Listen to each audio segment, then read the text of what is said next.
Saya di sini akan melanjutkan bab yang ketujuh, yaitu pada materi manajemen merek. Bab ketujuh ini dijelaskan membangun merek melalui iklan. Yang pertama yaitu membangun merek melalui iklan. Tujuan membangun merek melalui iklan adalah untuk memenuhi tujuan dua pihak, yaitu perusahaan dan masyarakat. Bagi produsen, membangun merek melalui iklan merupakan upaya untuk menyederhanakan penanganan dalam komunikasi pemasaran. Yang kedua, mempermudah inventory data produk dan merek. Yang ketiga, memudahkan perhitungan kinerja produk dan merek. Yang keempat, mendapatkan perlindungan hukum. Bagi masyarakat dan konsumen, mendapatkan merek yang berfungsi untuk yang pertama, mengetahui produk. Yang kedua, membedakan antar produk atau antar merek. Yang ketiga, mengingatkan produk dan merek serta membuat keputusan pembelian. Dalam memadukan nilai dengan merek, dalam rangka membangun suatu merek diperlukan beberapa persyaratan yang dapat dijadikan sebagai bagian pertimbangan. Yang pertama, memperjelaskan identitas merek, nilai merek, dan posisi merek. Identitas merek dengan asosiasi operasionalnya merupakan landasan bagi setiap program pembangunan sesuai merek yang efektif. Terdapat 4 perspektif identitas merek, yaitu yang pertama, merek sebagai produk, merek sebagai organisasi, merek sebagai personifikasi seseorang. Yang keempat, merek sebagai simbol.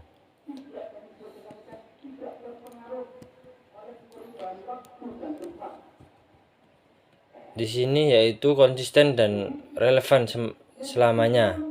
Memiliki identitas yang konsisten merupakan kekuatan untuk tetap memiliki merek yang relevan. Yang kedua, sistem merek atau brand system.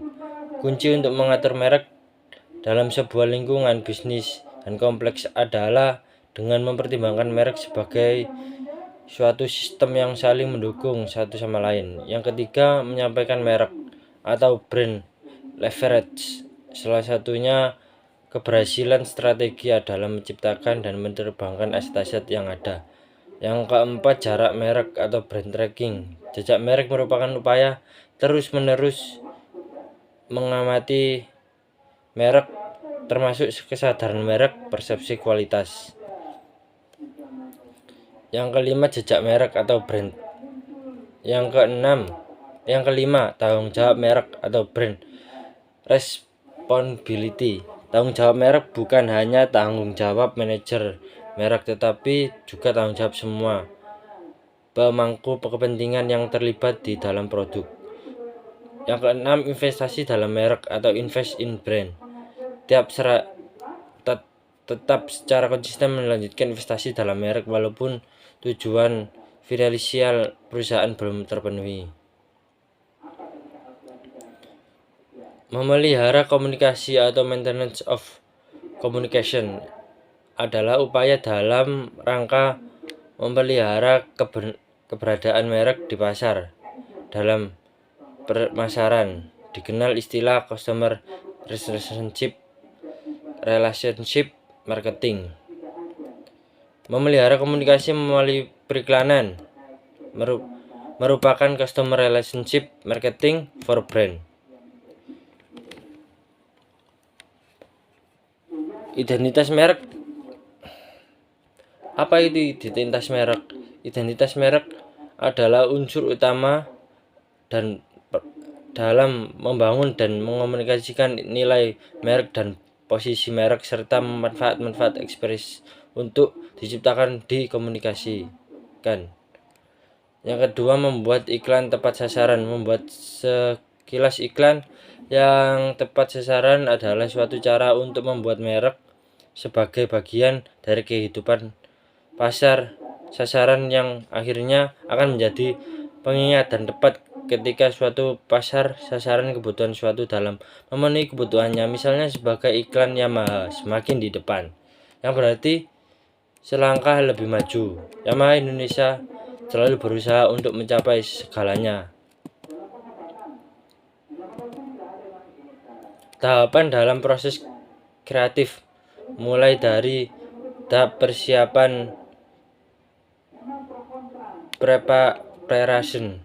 Tahap ini ide muncul dilatar belakangi oleh keterampilan ketahuan. Yang kedua tahap inkubasi, yang ketiga tahap iluminasi, yang keempat tahap verifikasi. Yang selanjutnya melibatkan pelanggan, interaksi yang melibatkan komunikasi pemasaran dengan para pelanggan, dimasukkan program-program yang terlibat pelanggan untuk berpartisipasi program. Yang pertama yaitu telepon interaktif, yang kedua menyampaikan kritik dan saran atau interaksi lainnya. Yang selanjutnya memenuhi pelanggan sesuai dengan tujuan promosi, yaitu menginformasikan atau mempengaruhi dan meningkatkan audiensi. Upaya tersebut dilakukan dengan pertimbangan beberapa hal: pasar sasaran, posisi produk merek di pasar, perbedaan produk, jangkauan yang diharapkan, anggaran yang tersedia. Pasar sasaran yang single segmen lebih mudah daripada pasar sasaran multi segmen. Hal ini dilakukan mengisi kekosongan kebutuhan yang diantaranya selalu ada, sehingga memperlakukan alat komunikasi lain yang lebih tepat untuk mengisi kekosongan tersebut. Implementasi pembangunan merek melalui iklan. Inti dari pembangunan merek adalah pelaksanaan ide konsep terpusat seperti keberadaan yaitu merek, program buka, Adidas Streetball Challenge atau Necktown, yang meliputi serangkaian program pembangunan merek yang dapat dilaksanakan dengan pertimbangan beberapa hal, yaitu membangun merek dengan menciptakan jarak pandang yang tepat antara pelanggan dengan asosiasi merek. Yang kedua, asosiasi merek yang dapat berrelasi dengan pelanggan. Yang ketiga, penghayatan atas asosiasi merek.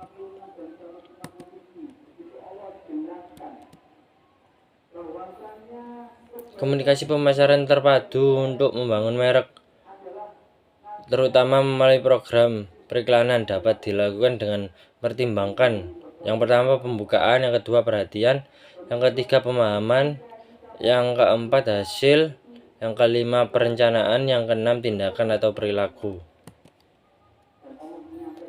Ilustrasi membangun merek melalui iklan. Nestle Alated Prancis. Nestle menciptakan tepat mengganti kebutuhan bayi di tempat peristirahatan pada Rutesan.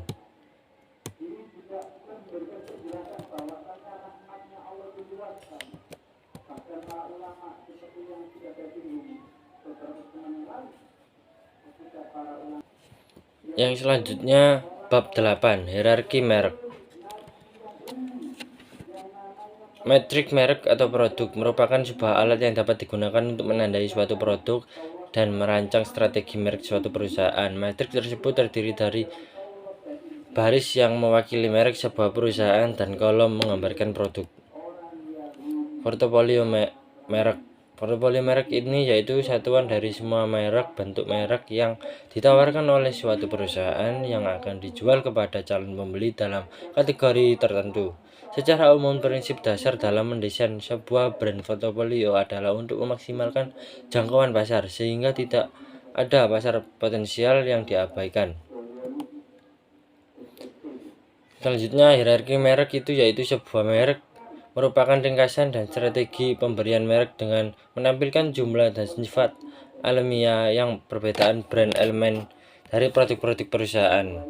Hierarki merek berdasarkan pada realita produk yang dapat dibuat merek dengan cara berbeda, tergantung sebagaimana brand elemen yang ada baru digunakan.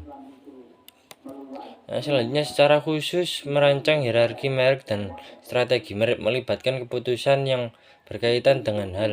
Yang pertama, keputusan tentang kebanyaknya tingkatan-tingkatan dalam merek yang akan digunakan. Yang kedua, keputusan tentang kesadaran dan jenis-jenis asosiasi yang diciptakan pada masing-masing tingkatan.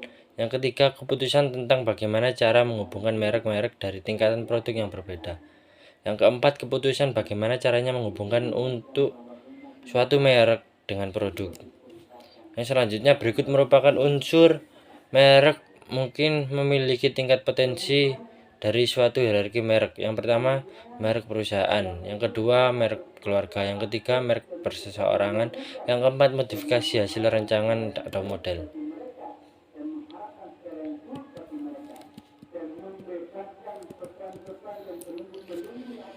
Selanjutnya, membangun hak kekayaan pada tingkatan hierarki yang berbeda.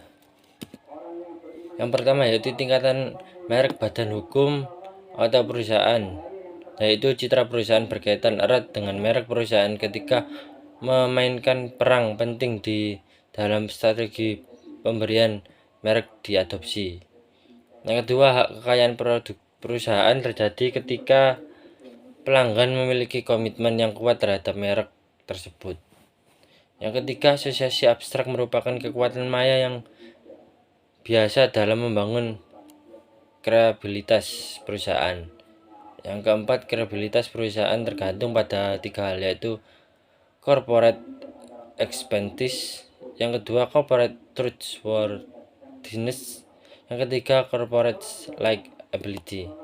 Yang kedua yaitu tingkatan merek keluarga. Merek keluarga merupakan suatu alternatif dalam membangun merek, namun memiliki kepekaan yang sensitif ketika terjadi konflik, di antaranya keluarga besarnya atau kesalahan dalam manajemen. Yang ketiga, tingkatan merek individu.